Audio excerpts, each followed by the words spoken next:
जय माता दी। सभी श्रद्धालु भक्तों को मेरा प्रणाम।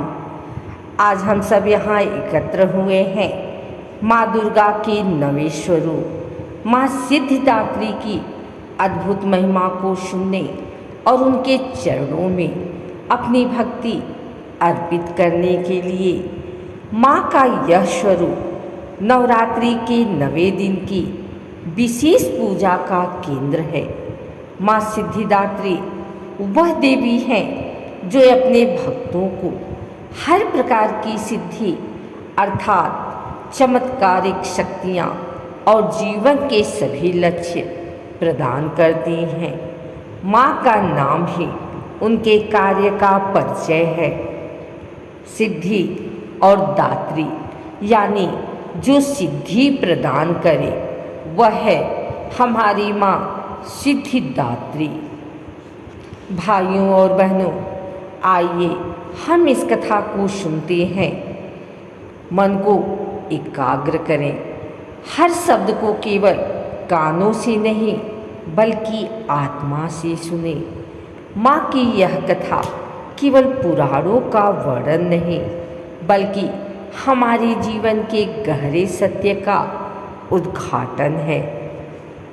बहुत समय पहले जब यह संसार नहीं था, जब न आकाश था, न धरती, न दिशाएं, न दिन रात, सब और केवल शून्य का विस्तार था, तब केवल अद्वितीय ब्रह्मा का अस्तित्व था। उसी ब्रह्मा से एक दिव्य शक्ति प्रकट हुई। वह शक्ति थी आदि शक्ति, स्वयं माता दुर्गा। यही आदि शक्ति आगे चलकर विभिन्न रूपों में प्रकट होकर संपूर्ण सृष्टि की रचना का आधार बनी। पुराणों में वर्णन मिलता है कि जब भगवान शिव ने समस्त सृष्टि को प्रकट करने की इच्छा की, तब उन्हें 8 प्रकार की महान सिद्धियों की आवश्यकता हुई।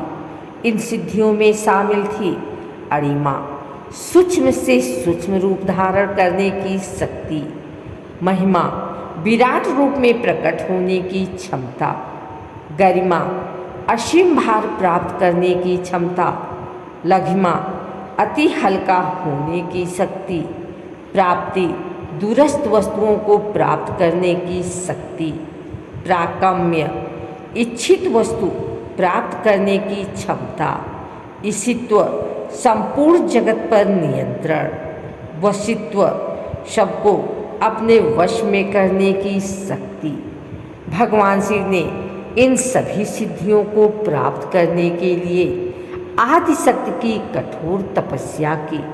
तपस्या के अनंत युगों के बाद जब उनका ध्यान पूर्ण हुआ, तब आदि शक्ति प्रसन्न हुई और उन्होंने अपने नवम स्वरूप में प्रकट होकर भगवान शिव को दर्शन दिए। यही दिव्य स्वरूप था माँ सिद्धिदात्री का। माँ ने शिव को आशीर्वाद देते हुए कहा, हे महादेव, तुम तपस्या से मुझे प्रसन्न कर चुके हो। तुम्हारे योग और सृजन कार्य को पूर्ण करने के लिए मैं तुम्हें 8 प्रकार की सिद्धियाँ प्रदान करती हूँ। इन सिद्धियों को पाकर भगवान शिव ने स्वयं को पूर्ण माना और पंचमुखी स्वरूप धारण किया। माना जाता है कि शिव के आधे अंग में माँ ने स्वयं को समाहित कर लिया और तभी से वे अर्धनारीश्वर कहलाए। अर्धनारीश्वर रूप यही सिखाता है कि शक्ति और शिव, स्त्री और पुरुष, प्रकृति और पुरुष दोनों मिलकर ही इस जगत की रचना कर सकते हैं। माँ सिद्धिदात्री ने शिव को ही नहीं बल्कि देवताओं, ऋषियों, योगियों और साधकों को भी सिद्धियाँ प्रदान की। देवताओं ने इन सिद्धियों से संसार की रचना में सहयोग दिया। ऋषियों ने योग और ज्ञान के माध्यम से आत्म साक्षात्कार पाया और साधकों ने कठिन तप कर आत्मबल प्राप्त किया।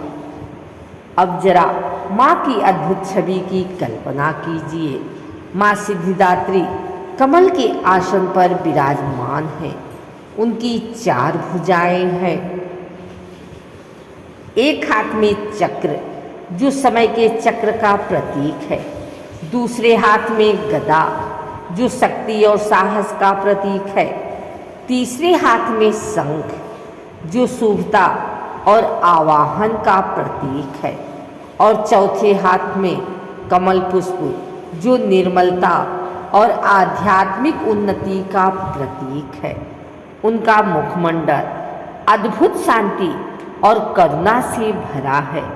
उनकी दिव्य आभा को देखकर समस्त सिद्धियां स्वयं उनके चरणों में समर्पित हो जाती हैं।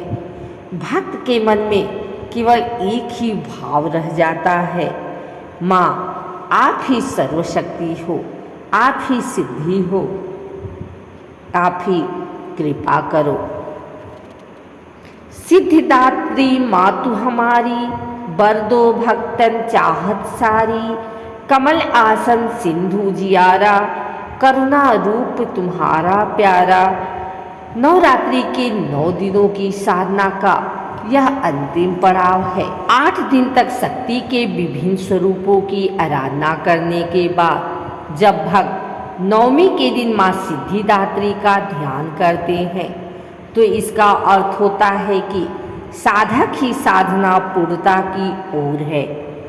8 दिन की तपस्या के बाद नवमी वह दिन है जब साधक को आंतरिक और बाहरी दोनों प्रकार की सिद्धि प्राप्त होती है। शास्त्रों में कहा गया है, नवमी सिद्धि दात्री पूजिता सिद्धिदायिनी, यानी नवमी के दिन माँ की पूजा करने से साधक को वह सब कुछ मिलता है जिसकी उसने कामना की हो। लेकिन यहाँ सिद्धि का अर्थ केवल चमत्कारिक शक्तियाँ नहीं, बल्कि आत्मज्ञान, विवेक और मोक्ष का सुख भी है। माँ सिद्धिदात्री की कथा हमें सिखाती है कि जीवन में असली सिद्धि बाहरी उपलब्धियों से नहीं, बल्कि भीतर की जागृति से मिलती है। जब साधक अपने भीतर छिपे अहंकार, लोभ और मोह को त्याग कर पूर्ण समर्पण करता है, तभी माँ की कृपा से आत्म साक्षात्कार की सिद्धि प्राप्त होती है। यह सिद्धि हमें यह बोध कराती है कि हम केवल शरीर या मन नहीं, बल्कि अनंत आत्मा है। माँ हमें बताती है कि संसार में हर सफलता, हर ज्ञान, हर शक्ति का मूल वही है। जो भक्त नवरात्रि में उपवास, ध्यान, जप और साधना करता है, माँ सिद्धिदात्री उसकी साधना को पूर्णता देती है। सोचिए, जब भगवान शिव जैसे महायोगी को भी माँ की कृपा की आवश्यकता पड़ी, तो हम जैसे सामान्य मनुष्य को कितना अधिक उनकी शरण की जरूरत है। या देवी सर्वभूतेषु शक्ति रूपेण संस्थिता, नमस्तस्यै नमस्तस्यै नमस्तस्यै नमो नमः। जय जय हे सिद्धिदात्री माता, कर दो मन की सिद्धि पूरी, भक्तों की झोली भर दो माँ, दूर करो हर व्यथा अधूरी। पुराणों में वर्णन है कि एक समय कुछ महान योगी कठोर तप कर रहे थे। वे कई वर्षों तक जंगल में ध्यान में लीन रहे, परंतु उन्हें अंतर्दृष्टि नहीं मिल पा रही थी।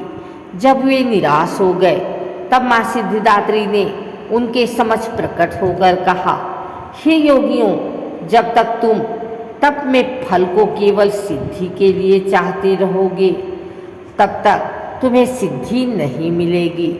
जब तुम केवल परमात्मा को पाने की चाह रखोगे, तभी तुम्हारी साधना पूर्ण होगी। यह सुनकर योगियों ने अपने अहंकार को त्याग दिया और अंततः उन्हें वही दिव्य अनुभव प्राप्त हुआ। यह प्रसंग हमें याद दिलाता है कि माँ की कृपा केवल इच्छाओं की पूर्ति नहीं, बल्कि आत्मोन्नति की राह है। तो माँ सिद्धिदात्री की यह कथा केवल एक पुराण की कहानी नहीं बल्कि जीवन का मार्गदर्शन है। जब हम माँ को स्मरण करते हैं तो हमें याद आता है कि शक्ति और साधना दोनों का मूल समर्पण है।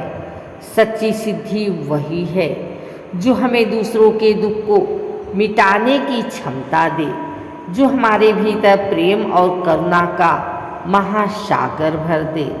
नवरात्रि के 9वें दिन जब हम माँ की पूजा करते हैं तो हम केवल वरदान नहीं मांगते, हम माँ से यह प्रार्थना मांगते हैं कि हे माँ, हमें ऐसा हृदय दो जो सेवा और भक्ति में लगा रहे। हमें ऐसा ज्ञान दो जो हमें अहंकार से दूर रखे, और हमें ऐसा बल दो कि हम संसार में सदाचार का दीप जलाते रहें। हाथ जोड़कर माता से प्रार्थना करें। जय सिद्धिदात्री माता की जय, सर्व सिद्धि प्रदायिनी माँ की जय। माँ सिद्धिदात्री की कृपा से आप सबके जीवन में सुख शांति, ज्ञान और समृद्धि का वास हो। आपके घर में प्रवेश की ज्योति जलती रहे और हर कठिनाइयाँ सहजता से समाप्त हो जाएं। सिद्धिदात्री माँ आपके जीवन को दिव्यता और प्रकाश से भर देवे।